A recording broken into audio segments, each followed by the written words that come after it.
দেখো আমাদের অঙ্কটা কি আছে বলেছে if the product of two numbers is 24 their square sum is 52 then find their sum if the product of two number দুটো সংখ্যার গুণফল প্রোডাক্ট মানে গুণফল দুটো সংখ্যার গুণফল যদি 24 হয় এবং their square sum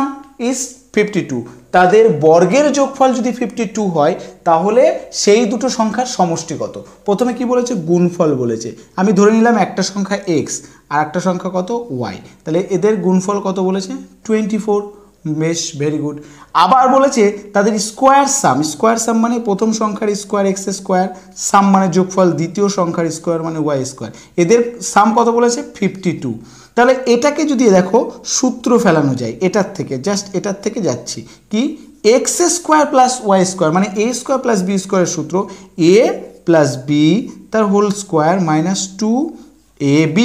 equal to 52 পরের লাইনটা দেখো এটার মান আমার জানা নেই এটার মানই ওরা চেয়েছে যে দেন ফাইন্ড দেয়ার সাম তাদের সামের যোগফলটা চেয়েছে হোল স্কয়ার রেখে দিলাম মাইনাস 2 ইন্টু এক্স ওয়াইয়ের মান কত পেয়েছি 24 ইকুয়াল টু 52 পরের লাইনে চলে যাও এক্স প্লাস ওয়াই তার হোল স্কোয়ার এইটা ওই পাশে নিয়ে যাও 52 আর 24 দুগুণ 48 তখন প্লাস 48 হয়ে যাবে কত 100 এখান থেকে আসলো x plus y root over of 100 that is 10 তাহলে আমার অ্যান্সার কত হলো সংখ্যা দুটির যোগফল আমি পেলাম 10 অপশান কোনটা আছে অপশান বি হচ্ছে সঠিক উত্তর ঠিক আছে কোথাও যদি বুঝতে অসুবিধা হয় তাহলে অবশ্যই কমেন্ট করবে এবং এর পরের অঙ্কটা দেখে নাও সেম ধরনের অঙ্ক দেখো 2 দাগের কোশ্চেনটা কি বলেছে which of the fraction given below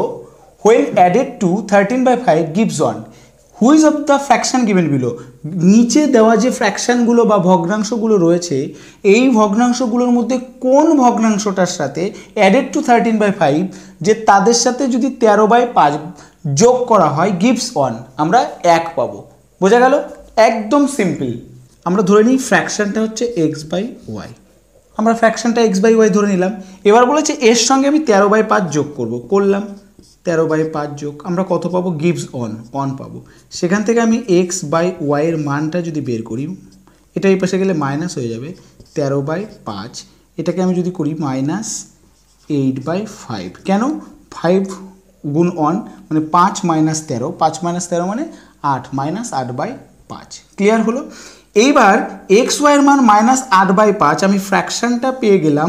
minus 8/5 কিন্তু অপশানে কোথাও মাইনাস 8/5 নেই রয়েছে কত মাইনাস 8/15 তাহলে আমার কি করতে হবে দেখতে হবে 8/5 এর ইকুইভ্যালেন্ট ফ্র্যাকশন কি হতে পারে অপশানগুলোর মধ্যে ওই ইকুইভ্যালেন্ট ফ্র্যাকশন যদি চলে আসে দেখো আমরা যখনই এই অঙ্কটা করব যখন দেখবো না উত্তরটা আমার অপশানগুলোর মধ্যে তো যাচ্ছে না তাহলে কি আমার উত্তর হয়নি বা আমি কোশ্চেন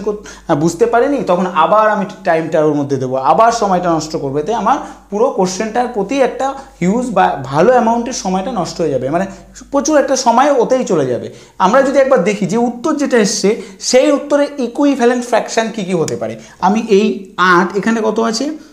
48 8-এর সঙ্গে কত গুণ করলে 48 হবে 6 নিশ্চয়ই তাহলে 5-এর সঙ্গেও আমার 6 গুণ করতে হবে তাহলে কত হচ্ছে মাইনাস 6/48/5×6 আচ্ছা এটা আছে তো অপশানগুলোর মধ্যে উত্তর তাহলে আমার সেটাই হবে এইগুলোই হচ্ছে উত্তর ক্লিয়ার হলো এইবার তোমাদের মনে প্রশ্ন হয়তো আসবে বা আসতে পারে যে ইকুইভ্যালেন্ট ফ্র্যাকশন কি ইকুইভ্যালেন্ট ফ্র্যাকশন হচ্ছে যে সমতুল্য ভগ্নাংশটা কি সমতুল্য ইকুইভ্যালেন্ট ফ্র্যাকশন বা সমতুল্য ভগ্নাংশটা হচ্ছে কীরকম আমি যদি মনে করি 2/3 এবার 2/3 এর সমতুল্য ভগ্নাংশ কি হবে আমি লবকে যা দিয়ে গুণ করব হরকেও সেম সংখ্যা দিয়ে গুণ করব তাহলে আমি এখানে 2/3 কে যদি আমি 2 দিয়ে গুণ করি তাহলে উপরে 2 দিয়ে গুণ করলে 4 নিচে 2 দিয়ে গুণ করলে 6 এটা দেখো কাটাকুটি করে সেই আমার 2/3 হবে আবার যদি আমি 3 দিয়ে গুণ করি ঠিক এটাকেই 3 দিয়ে গুণ করব 3 দিয়ে গুণ করলে 3 দুগুণ 6 নিচে হচ্ছে 3 থেকে 9 কাটাকাটি করো 2/3 হবে এরপরে কত দিয়ে গুণ করব 4 দিয়ে গুণ করব করলে কত হচ্ছে 4 দুগুণ 8 এদিকে 3 4 12 কাটাকাটি করো তাহলে এই যে প্রত্যেকটা ভগ্নাংশ কিন্তু দে আর ইকুইভ্যালেন্ট এরাই হচ্ছে ইকুইভ্যালেন্ট ফ্র্যাকশন এরাই হচ্ছে সমতুল্য ভগ্নাংশ বোঝা গেল সমতুল্য ভগ্নাংশটা ধন্যবাদ